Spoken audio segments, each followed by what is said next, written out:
नमो नारायण मित्रों। परमपिता परमात्मा ने आपको जो है स्वतंत्र बनाया है। और जब आपको इतनी बड़ी स्वतंत्रता दी है तो आप भक्ति मार्ग या प्रभु के मार्ग में आप पर आधारित हो जाते हैं, यानी कि दूसरे पर आधारित हो जाते हैं। तो आप स्वतंत्र कैसे हुए? स्वतंत्रता दी है तो आपको स्वतंत्र भक्ति भी प्रदान करी है परमात्मा ने। और आप उस स्वतंत्र भक्ति को तो आप लेना नहीं चाहते, आप पर ही आधारित रहना चाहते हैं। ठीक है ना?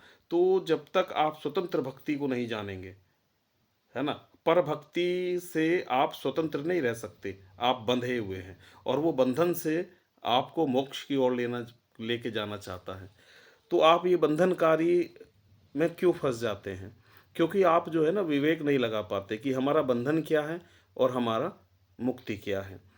तो जब जब आप पर पे आधारित रहोगे, यानी आप किसी पे भी, आप मनुष्य पे भी किसी पे आप आधारित रहें, तो वही आपके फिर दुख का कारण हो जाता है ना? कि अगर आपकी इच्छाएं वहाँ से जुड़ी होती हैं, इच्छा पूर्ति नहीं होती, तो वो क्या होता है, आपके दुख का कारण हो जाता है। इसीलिए फिर जब आपकी इच्छा पूर्ति उस मनुष्य से भी नहीं होती, तो आप दुखी हो जाते हैं। वो किसी भी चीज़ के लिए हो, किसी भी कामना के लिए हो, इच्छा पूर्ति ना हो तो आप दुखित हैं। इसी तरह हमारे यहाँ मनुष्य भक्ति कर रहा है।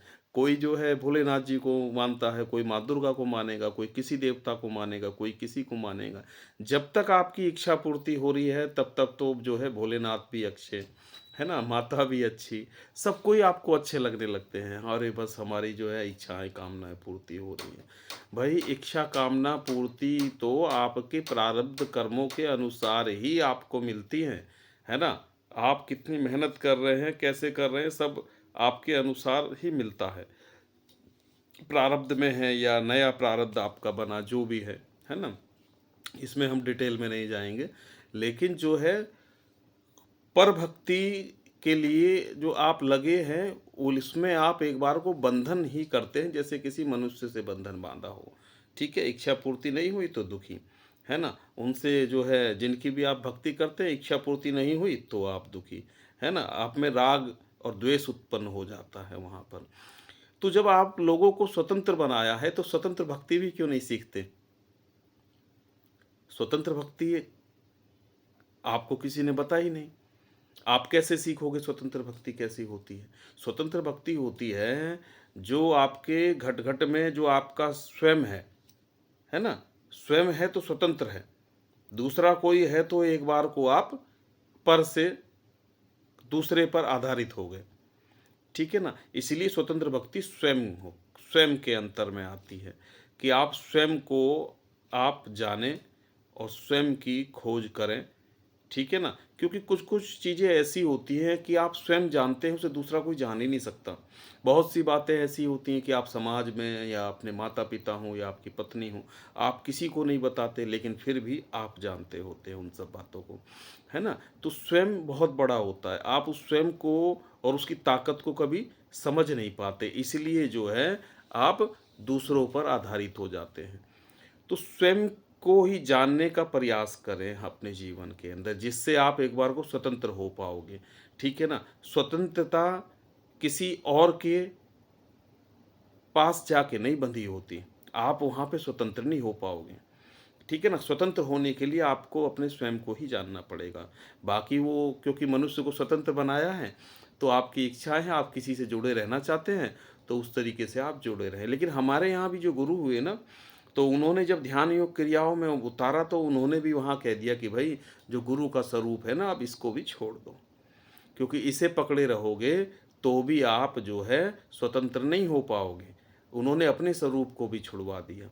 तो हमारे यहाँ गुरु तो ऐसे होते थे जो स्वयं से ही आपको स्वयं मिलवाते थे और उन्होंने मिलाया, ठीक है ना? और अपने गुरुत्व को बनाने के लिए यही नहीं रखा कि बस ये हमारा ही आप ध्यान करो।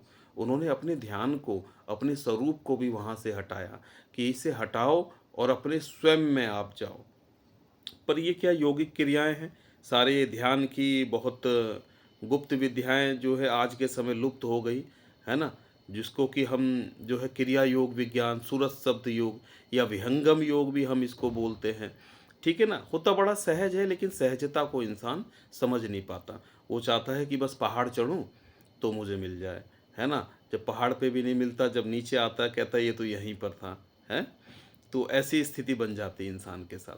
तो आपके जो घट में जो अंतर्यामी हैं, जो आप मतलब उसको आप स्वयं भी कह सकते हैं।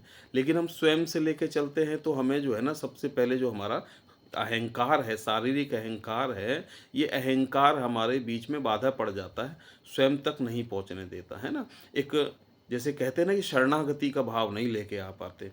शरणागत भाव से अगर आप क्रियाएँ करते हैं, तो वो बहुत जल्दी जो है आपके स्वयं से मिला देती हैं, है ना? मार्ग फिर भी इतना एक बार को सरल नहीं होता, वक़्त लगता है, समय लगता है उसके अंदर, धीरे-धीरे आप जो है उसके अंदर उतरते जाते हैं, है ना? तो समस्त संसार जो आप देखते हैं ये भी सब इंद्रियों के द्वारा है। इंद्रियों से ये आपको दिखाई देता है ना? जब आप स्वप्न अवस्था में जाते हैं, इंद्रियां जो हैं इन सब को छोड़कर बिल्कुल अंतर में आप अपने अंतर में उतरते हैं तो ये संसार सब गायब हो जाता है। वहाँ पे स्वप्न अवस्था का कोई संसार आ जाता है। अगर स्वप्न अवस्था में भी वहाँ कोई संसार आता है तो आप ये नहीं कह सकते वो सत्य है कि ये संसार जो दिखता है ये सत्य है ना? अगर ये सत्य होता तो हम जब निद्रा अवस्था में जाते हैं तो भी इस संसार का जो है हमें विस्मृति नहीं होनी चाहिए थी। हमें इसकी स्मृति भी नहीं रहती कि हम कहाँ पर अगर सोते हैं, जब हम निद्रा अवस्था में चले जाते हैं कि हम किस शहर में सोए हैं, है ना? बेड पे सोए हैं कि चारपाई पे सोए हैं कि ज़मीन पे सोए हैं, हमें इसका भी स्मृति होती नहीं उस समय पर। हमें कुछ नहीं पता होता कि हम कहाँ सो रहे हैं, कि हमारे बगल में भी कोई सोया हुआ है या कौन है, किसी का कुछ नहीं पता होता। जब इंद्रियां जागती हैं तब पता लगता है कि हम अपने बेड पे और हम यहाँ अपने इस स्थान पर हम सोए हुए हैं। ठीक है ना? तो अंतर के विज्ञान को आप समझें, और जब तक आप अंतर विज्ञान को नहीं समझेंगे, उस अंतर्यामी को नहीं जानेंगे, तो स्वयं को आप नहीं जान पाओगे। तो मैं तो सब लोगों को यही कहता हूँ कि आप लोग को प्रभु ने जो है स्वतंत्र बनाया है, तो स्वतंत्र विज्ञान को ही आप अपने अंतर में उतारो, है ना? पर के प्रति आप जब भी लगे रहोगे, तो अगर एक दुखद समय आप पे आता है, तो आप उसको भी जो कहते हैं कि भाई इससे भी कुछ नहीं हो रहा, फिर एक नए को फिर आप पकड़ने बैठ जाते हो। तो ये कब तक चलेगा? है ना? जब तक आपकी इच्छा पूर्ति होगी तो आप उसे मानेंगे, आपकी इच्छा पूर्ति नहीं होती तो आप उसको भी मानना छोड़ते हैं, किसी और रास्ते, किसी दूसरे को मानने के लिए चले जाते हैं। नमो नारायण। और किसी को क्रिया योग जो सीखना हो तो आप मेरे से आप संपर्क कर सकते हैं, है ना? और उसके लिए जो है सीखने के लिए जो है व्हाट्सएप ग्रुप मैंने बनाया हुआ है, जिसके लिए योग सिखाने के लिए कुछ जो है मिनिमम एक शुल्क रखा हुआ है। आप उसको जो है अदा करेंगे तभी फिर आगे आपको वो क्रियाएं दी जाती हैं। नमो नारायण, नमो नारायण।